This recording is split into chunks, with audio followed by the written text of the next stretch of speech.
Alhamdulillah, segala puji bagi Allah yang mencipta langit dan bumi dan yang mencipta makhluk yang paling agung ialah Muhammad sallallahu alaihi wasallam.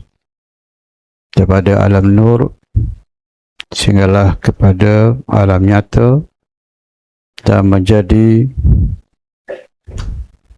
punca Allah menciptakan segala apa yang ada di langit dan di bumi, dan Allah mencipta surga dan neraka tidak lain kerana Nabi Muhammad sallallahu alaihi wasallam.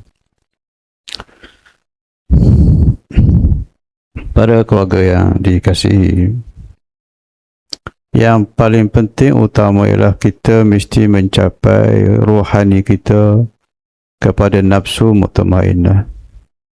Kan inilah jaminan Allah, jaminan dengan kita boleh mati ataupun kembali kepadanya dalam keadaan beriman yang diredainya. Ya ayyatuhan nafsul mutmainnah irji'i ila rabbiki radiyatan mardiyah wadkhuli fi ibadi wadkhuli jannati. Jadi kita mesti proses rohani kita di dunia ini. Ini tempat kita bertanam, mencucuk dengan nilai-nilai yang murni, yang menyucikan rohani kita daripada segala kesyirikan-kesyirikan, berhala-berhala, hijab-hijab yang menyebabkan kegusaran, kegelisahan pada rohani kita. Jadi rohani kita ini, biar dia ini ada cahaya yang sentiasa dapat memandang kepada Allah, bagaikan jarum yang sentiasa seperti jarum dalam hati kita yang sentiasa memandang kepada Allah. Jarum itu ataupun cahaya itu tertegak dalam kalbu kita. Apapun keadaan berlaku kiri dan kanan, cahaya hati kita sentiasa memandang kepada Allah. Jadi cahaya itu perlu disinarkan, perlu dibersihkan, perlu dibangunkan.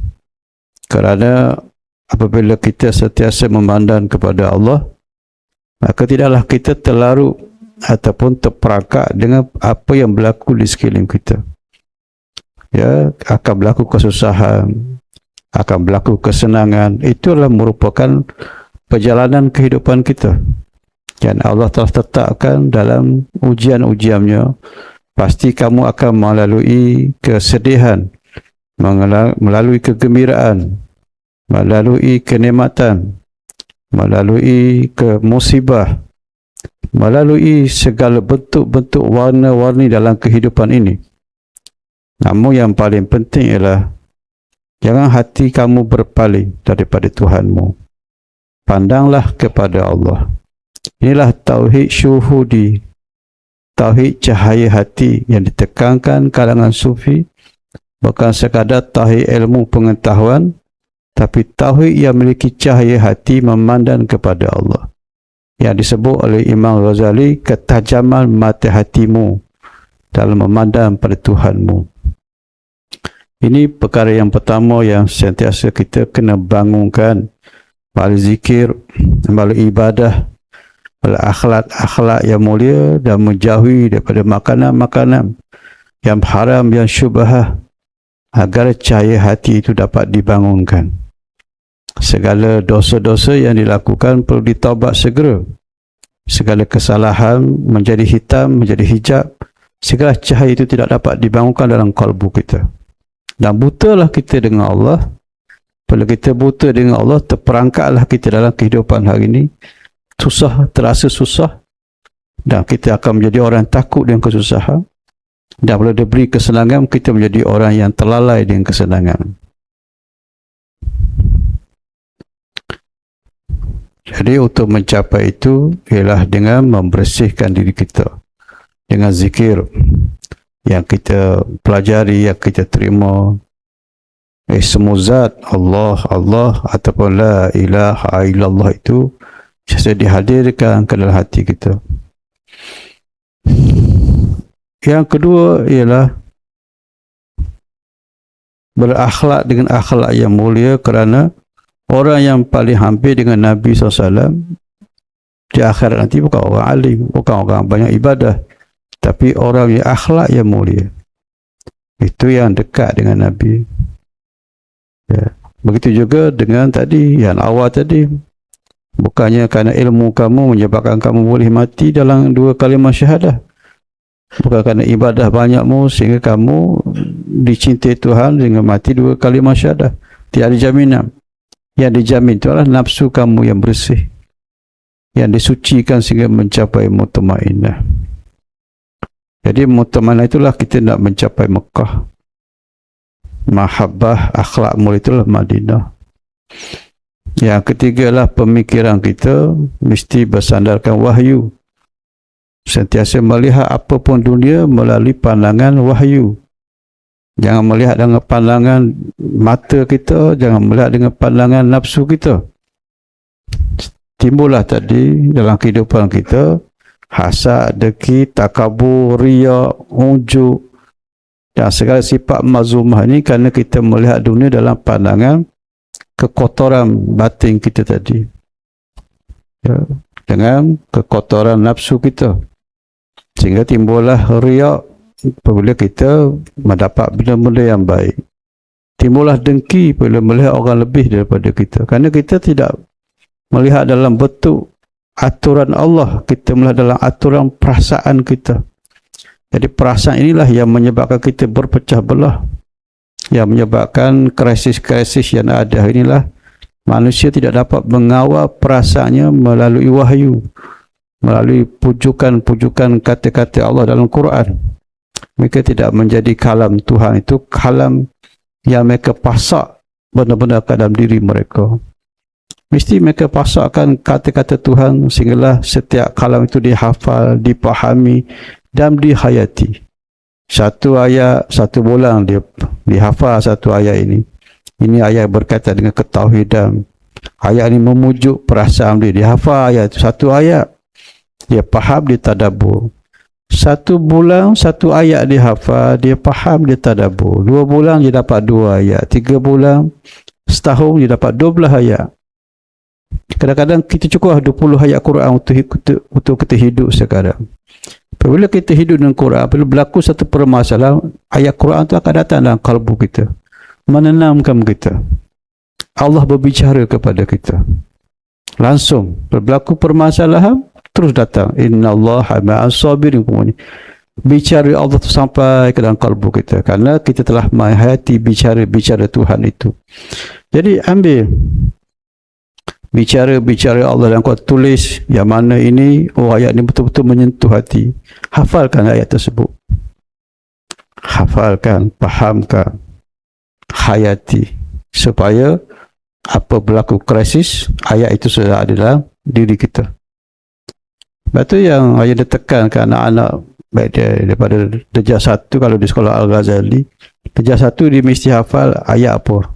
Di madrasah semua yang kita tekankan, maknanya budak darjah 1 sekurangnya dia hafal 5 ayat.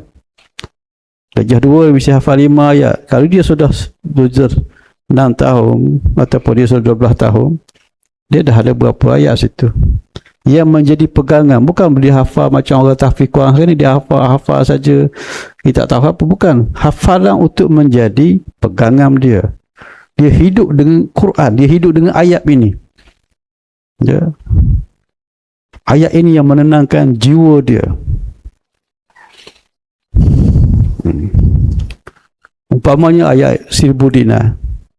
Ayat 1000 dinar, wa may yattaqillah yaj'al makhraja wa yarzuqhu min haitsu la yahtasib. Barang siapa yang takut kepada Allah, Allah melapangkan rezeki. Wa may yatawakkal 'ala Allah fa huwa hasbuh, innallaha balighu amrihi qad ja'ala kulli shay'in qadrah. Barang siapa yang tawakal kepada Allah, Allah akan menolong kehidupannya. Ayat ni dia bukan dia baca tu untuk mendapat rezeki, bukan.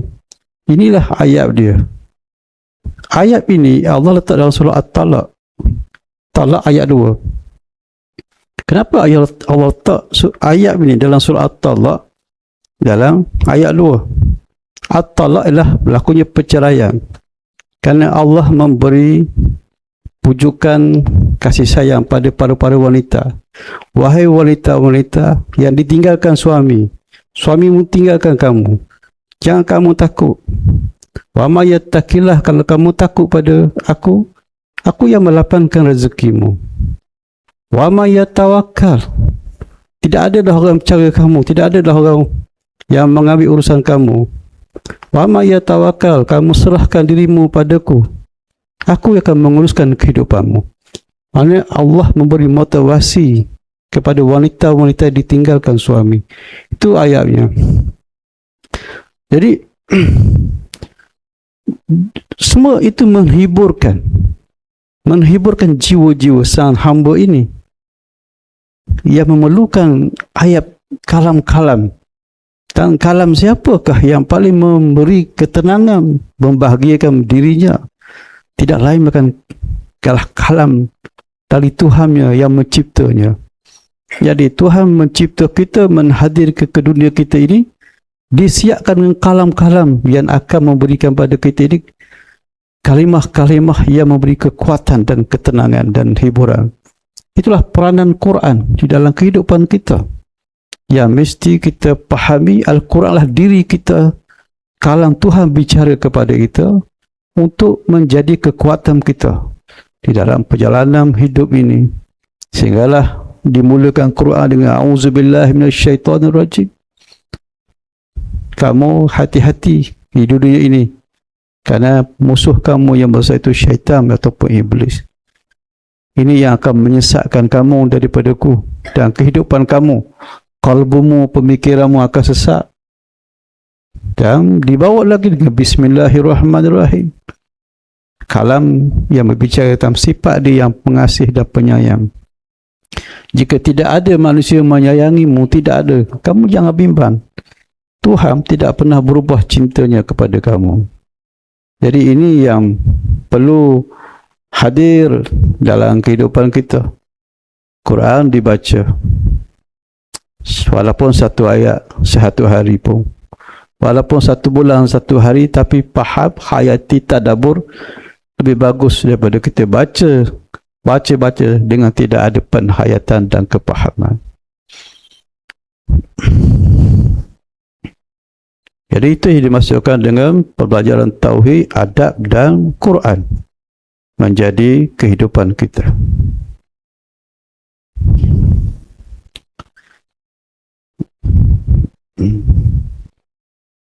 Yang kedua ialah, kenapa kita mulakan pergerakan ini untuk membina peradaban timur menuju pembebasan Baitul Maqdis dengan melalui 3 kota suci ini? Kenapa kita pegang dengan konsep ini? Kenapa kita sibuk dalam keadaan hari ini, dalam musuh peperangan hari ini yang berlaku? Musuh sudah mula bergerak dan akan sampai ke Nusantara kita. Ini ada pergerakan peperangan. Bukan sekadar berlaku di wilayah sana, tapi dia akan bergerak, berjalan, berkembang sampai ke Nusantara. Tapi kita tidak fokus kepada menentang mereka, menentang segala gerakan-gerakan musuh. Mari kita siapkan untuk menentang mereka. Tapi kita mengajak, mari persiapkan diri kita dengan nilai 3 kota ini. Kerana inilah perjalanan para Nabi-Nabi alaihissalam. Nabi Ibrahim alaihissalam dalam menghadapi serangan Namrud, Nabi Ibrahim tidak mengajak mari kita menyerang Namrud. Tapi Nabi Ibrahim fokus kepada membina manusia-manusia yang beriman kepada Allah. Akhir sekali Namrud dijatuhkan melalui seekor nyamuk. Kerana urusan itu adalah urusan Allah. Urusan menjatuhkan musuh-musuh ini urusan Allah. Setelah kamu mencapai suatu kedudukan yang layak diterima pertolongan Tuhan. Jadi untuk mencapai pertolongan Allah, kita perlukan melakukan sesuatu yang menyebabkan Allah membuka pintu pertolongan. Itulah kita memiliki kejernihan rohani jiwa dan pemikiran kita. dengan jalan yang dikendakinya, daripada seorang, dua, tiga sampai 1,000 orang. Oh, cukup jumlah ini, maka dibukakan satu pertolongan pada kita.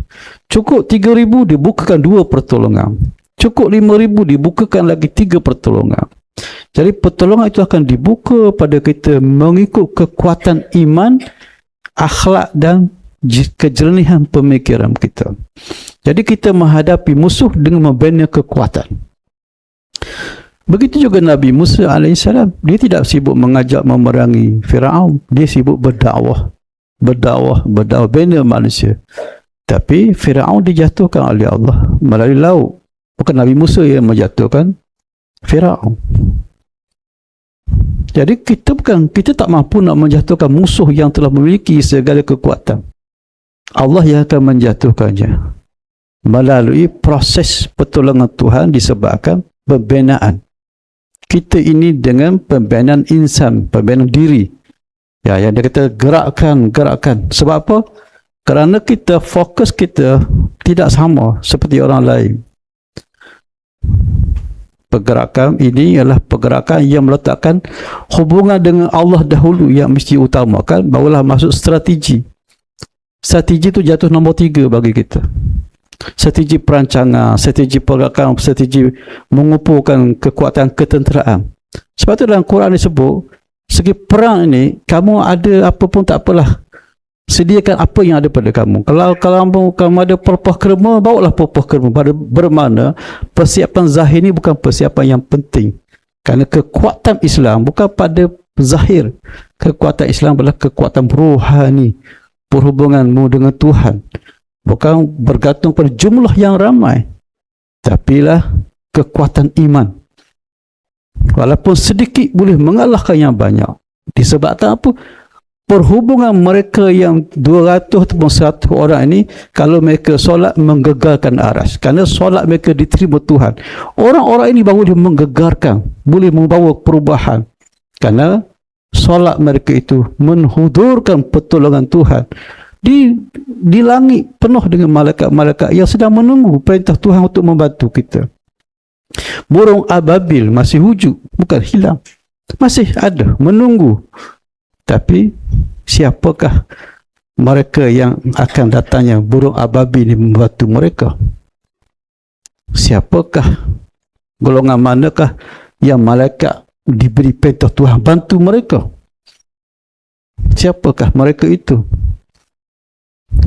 Jadi perjalanan kita ialah mempersiapkan manusia-manusia yang punya hubungan dengan Allah, di mana kalam dia, doa dia, zikir dia diterima oleh Allah Subhanahu Wa Taala. Ini kekuatan kita yang pertama. Kalau kita dapat lahirkan 1,000, 2,000, 100,000 orang seperti ini, kita kuat. Kita kuat dan kita tak akan getar musuh datang. Marilah kamu dengan teknologi mana pun. Tidak. Sebab apa? Segala gerak diam ini daripada Allah. Manusia tidak ada kekuasaan apa pun. Ini cerita wayang je. Cerita wayang Tuhan tunjuk kepada kita ni, nak menguji iman kita ni. Tergoncang tak kamu melihat kekuatan musuh hari ni? Kalau kita tergoncang, dalaman kita belum cukup. Dalaman kita belum selesai. Tauhid kita belum selesai. Kita mesti selesaikan tauhid kita dahulu, sehingga tidak ada kebimbangan dan ketakutan. Inna awliya ala khawfun alaihim walahum yahzanun. Orang yang dekat dengan Allah ni tidak ada apa pun ketakutan dan kebimbangan mereka di dalam menghadapi apa jua situasi. Sebab tu persiapkan diri kita dulu. Lepas tu yang ditekan keluarga mesti dipersiapkan dahulu. Faham ni dulu. Dia yang mewujudkan ketenangan dan dialah yang memberi ketenangan pada orang lain nanti. Kerana di sekeliling kita mereka tak lalu tarbiyah ini. Tapi inilah peluang kita untuk diberikan pahala oleh Allah untuk kita memberi ketenangan kepada saudara mara kita dalam menghadapi situasi yang akan datang. Kerana yang boleh memberi ketenangan ialah keimanan dan ketauhidan itu. Mengajak manusia kepada Allah. Kenapa? Kerana Allah menjadikan peristiwa ini memang nak mengajak manusia kembali kepada dia sekarang ini. Jadi ayat ini mengatakan ini fasal kasih sayang Tuhan kepada seluruh umat manusia. Ia mahu menjadikan manusia kembali kepada dia sekarang. Dan mesti ada asbab dia. Kita yang menjadi, kalau kita tak menjadi asbab dia, Allah pilih orang lain pula. Agama Tuhan tidak akan hilang. Sama ada kita berjuang atau tidak berjuang. Kita yang hilang, agama Tuhan tidak akan berjuang. Tidak akan hilang. Karena apabila seorang pemimpin itu bergerak ke hadapan, kalau kita tidak ikuti dia, Allah akan ganti orang lain ikut dia. Dia tidak akan kehilangan sebab bantuan Tuhan akan datang. Tidak ada istilah orang itu merasa dia penting. Tidak ada. Kerana Allah akan menggantikan. Sesiapa jua yang ikhlas, yang mau bersama akan digantikan dalam perjuangan. Kerana apa? Agama itu dia akan naik. Cuma ada asbab dan musabab dia. Dan itu perlu kita lalui proses asbab dan musabab, dan jangan kita menjadi orang yang tertinggal dalam proses asbab dan musabab ini.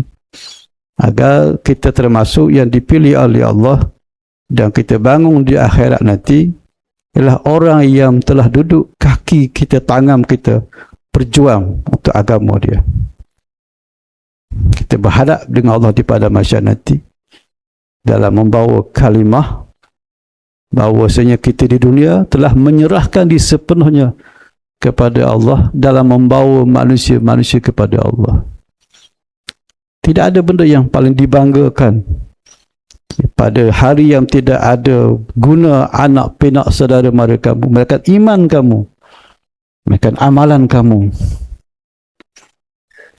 Maka kita yang diberi nafas ini di dunia ini, gunakan sepenuhnya nafas ini untuk membawa diri kita ke hadirat Allah dengan iman, dengan amal yang mulia, iaitu mengajak manusia kepada Tuhannya dan bergerak berjuang membawa agama saja dan menentang segala kekufuran ini.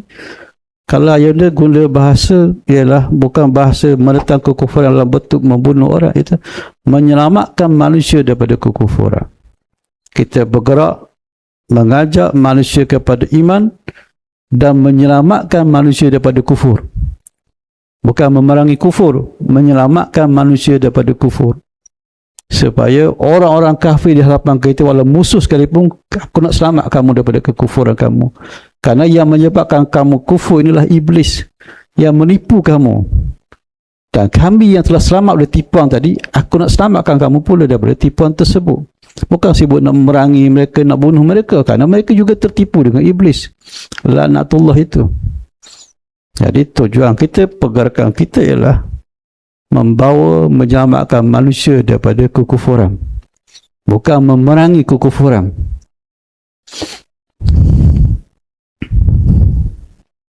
Dan kita tidak mencari musuh. Namun apabila kita bina kekuatan ini daripada negara kita Malaysia 1,000, 2,000, 3,000 orang, dan mesti bergerak dalam bentuk kelompok kecil-kecil, jangan besar-besar.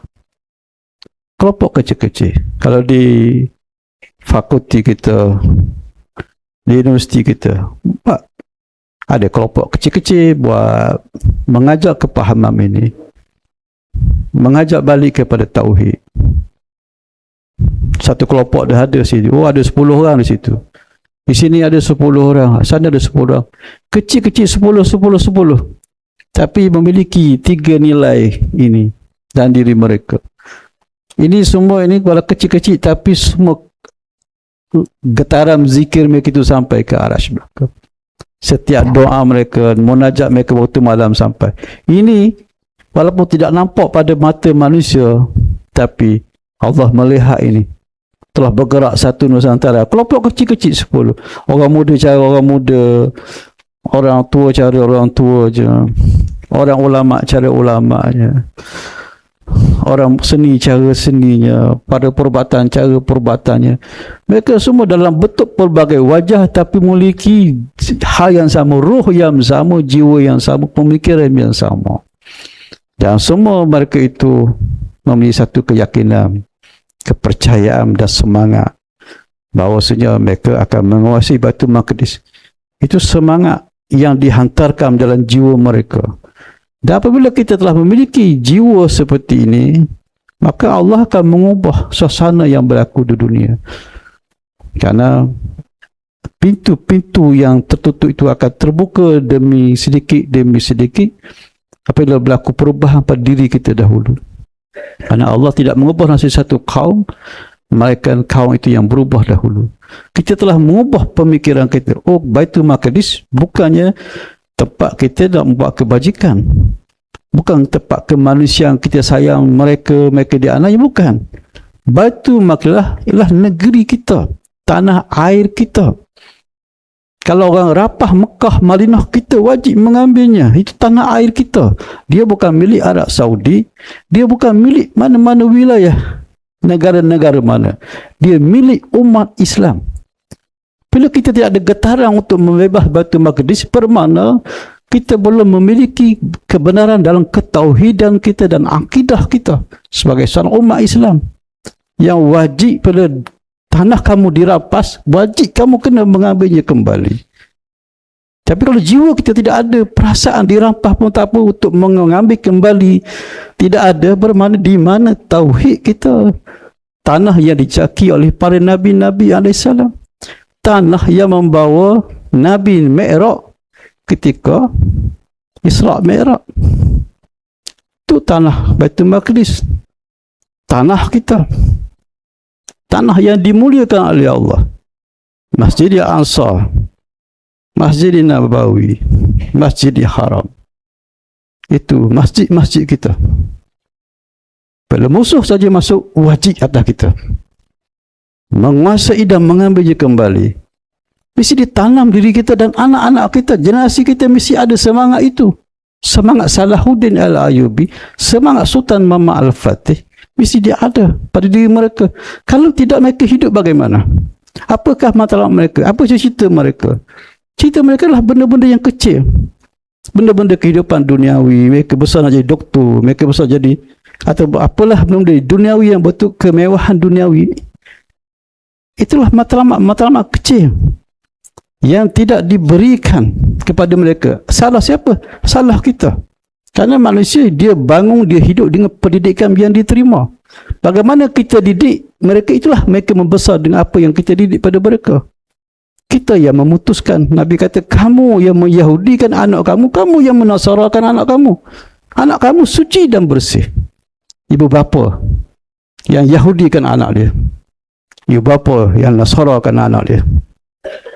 Kita semua yang tidak faham matlamat sebagai seorang ayah, yang tidak faham matlamat sebagai seorang ibu. Apa tugas kamu sebagai ayah? Didik anak kamu kepada iman, pada akhlak dan pada perjuangan. Itu peranan seorang bapa. Ibu, kenapa disebutkan Tiam Seri? Kerana peranan yang paling besar untuk membina peradaban lahir daripada keluarga. Dan institusi keluarga yang paling utama ialah ibu. Ibu yang melahirkan Muhammad sallallahu alaihi wasallam, yang mendidik Nabi itu Aminah. Aminah lah Tiam Seri melahirkan Muhammad. Muhammad yang membawa kerahmatan ini lahir daripada mana? Daripada pendidikan Aminah. Itu Tiam Serinya. Lahirnya hebat segala para pemimpin-pemimpin yang agung, ulama-ulama yang hebat, semua lahir daripada Tiam Seri. Itu wanita-wanita yang hebat yang mendidik mereka. Maka peranan wanita, seperti yang dia sebut, peranan wanita adalah di rumah yang paling utama. Di rumah jaga anak, didik anak, itu peranan kita yang utama. Jangan kata sebagai si rumah inilah adalah kerja yang rendah berat. Kamu kerja yang paling tinggi sekali lah didik anak di rumah. Yang kedua, masyarakat. Kalau kamu ada lagi kekuatan, pergi ke masyarakat, fadah, dapat lagi kekuatan penambahan kita. Tapi kerja utamalah sebagai Tiam Seri rumah. Kerana peradaban tidak akan muncul jika tidak adanya perbezaan generasi-generasi. Ya, itulah kekuatan wanita. Jadi pegangan kita adalah sebagai ahli sunnah wal jamaah, meletakkan pembinaan peradaban sehinggalah kepada kekuasaan kita ke Baitul Maqdis. Bagaimana kita nak mencapai? Ialah membina manusia memiliki hubungan dengan Tuhan itu dengan baik dahulu. Ini pegangan kita. Kemudian barulah mengatur strategi langkah pergerakan-pergerakan. Setengah mereka itu meletakkan pergerakan dahulu, mengatur strategi. Adapun hubungan dengan Allah itu sampingan. Kita bukan. Ini yang utama. Adapun langkah yang kedua itu strategi itu bagi kita mengambil hukum adat dan asbab saja. Sebagai manusia kena ada hukum adat dan asbab. Tuhan boleh beri kemenangan kita dengan pelbagai cara. Kita minum air adalah hukum asbab suatu Allah suruh kita minum untuk menghilangkan dahaga. Sedangkan Allah boleh menghilangkan dahaga tanpa air. Kita tak perlu bergantung pada asbab-asbab ini. Cuma kena mengambil hukum asbab kerana ini sistem yang diperintahkan kepada kita. Tapi kita tidak memandang apapun asbab. Semua asbab ini Allah. Tidak ada yang lain selain daripada Allah. Tidak ada yang boleh menghilangkan dahaga kita melainkan Allah. Bukan air. Jadi hapus dalam pandangan kita. Fana dalam pandangan kita selain daripada Allah. Apapun kita melihat, tidak ada pun apapun yang beri bekas melainkan Allah. Kalau inilah pegangan kita, keyakinan kita, kita boleh bergerak jauh. Kita boleh menghadapi apa jua situasi. Ini kekuatan, ketauhidan dan punya akhlak yang baik dalam menangani permasalahan krisis, menghiburkan manusia dengan ketenangan kita, dengan kata-kata kita, dengan semangat pertolongan yang kita berikan. Lepas tu kita tekankan, setelah kamu memiliki ketauhidan yang jernih dengan Tuhanmu, maka kita mesti bergerak satu pintu lagi untuk dapat pertolongan Tuhan, ialah jaga fakir miskin, kasih sayang kepada orang-orang di sekeliling kamu. Kerana kita tidak mahu menjadi golongan pendusta. Ara'aital ladzi yukadzibu bid-din fadzalikal ladzi yad'ul yatim wa la yahuddu 'ala ta'amil miskin. Siapa pendusta agama? Mereka yang tidak menghirau anak dan yatim dan orang-orang miskin. Kalau kita dusta dengan agama Tuhan, bagaimana Tuhan nak membantu kita? Kita mesti masuk pintu yang kedua untuk mendapat pertolongan Tuhan lah, dengan kasih sayang kepada seluruh fakir miskin dan anak-anak yatim. Mengangkat kemuliaan mereka. Mereka lah pintu-pintu pertolongan Tuhan. Dan kita mesti membantu antara kita dahulu, antara keluarga, melihat antara kita, bantu, selesaikan. Kemudian baru kita bantu masyarakat kita. Sehinggalah kita boleh meluaskan lagi, membantu seluruh umat satu masa nanti. Perjuangan mesti faham asas-asas ini. Asas Mekah, Madinah dan Baitul Maqdis. Dalam mencapai kekuatan pertolongan Tuhan. Di dalam menghadapi gerakan-gerakan musuh dari zaman kita yang zaman mencekam, semakin mencekam untuk melalui proses peralihan kepada zaman nubuah. Kita melalui proses ini, proses tekanan dan kesusahan, dan kita mesti belajar menikmati kesusahan dan kesakitan, belajar menikmati, belajar menghadapi dengan penuh kebijaksanaan, dan jangan ada kebimbangan. Kerana Tuhan beri kita lengkap dah kekuatan manusia ini. Adakah sekadar kita hidup untuk makan dan minum? Adakah kita bimbang makan minum? Oh, makan minum saya tidak bimbang. Kita tidak bimbang itu. Bagi kita kecil, tak boleh makan ni, kita makan ikan kering. Kita makan berah yang sekadar mana ada. Tak ada berah, kita makan benda lain. Makanan bukan benda penting dalam kehidupan kita. Pentinglah iman. Pentinglah agama kita. Dan Allah sedang bermain dengan kita sekarang. Melihat kita sekarang. Yang kamu duduk solat siang malam, yang kamu duduk belajar siang malam. Okey, sekarang ni bagaimana? Masuk fasa ini bagaimana? Ada yang beriman bertambah imannya, yang fasik bertambah fasiknya. Ini zaman. Jadi kita faham kenapa kita perlu bergerak cara kecil-kecilan, tapi bila dia banyak melahirkan ratusan ribu, inilah yang akan menyebabkan berlakunya perubahan dan menyebabkan kekalahan musuh dan menyebabkan pintu pertolongan Baitul Maqdis dibukakan kepada kita. Sebagainya Fatu Makkiyah yang dibukakan kepada Rasulullah sallallahu alaihi wasallam. Sebab itu Nabi mengambil Hudaybiyah. Sedangkan sahabat nak berperang dengan kafir ketika itu. Sama kita tidak. Walaupun sahabat melihat ini perjanjian yang tidak adil, Nabi mengambil Hudaybiyah. Kenapa? Nabi fokus untuk membina manusia, berikan ruang aman untuk aku berdakwah.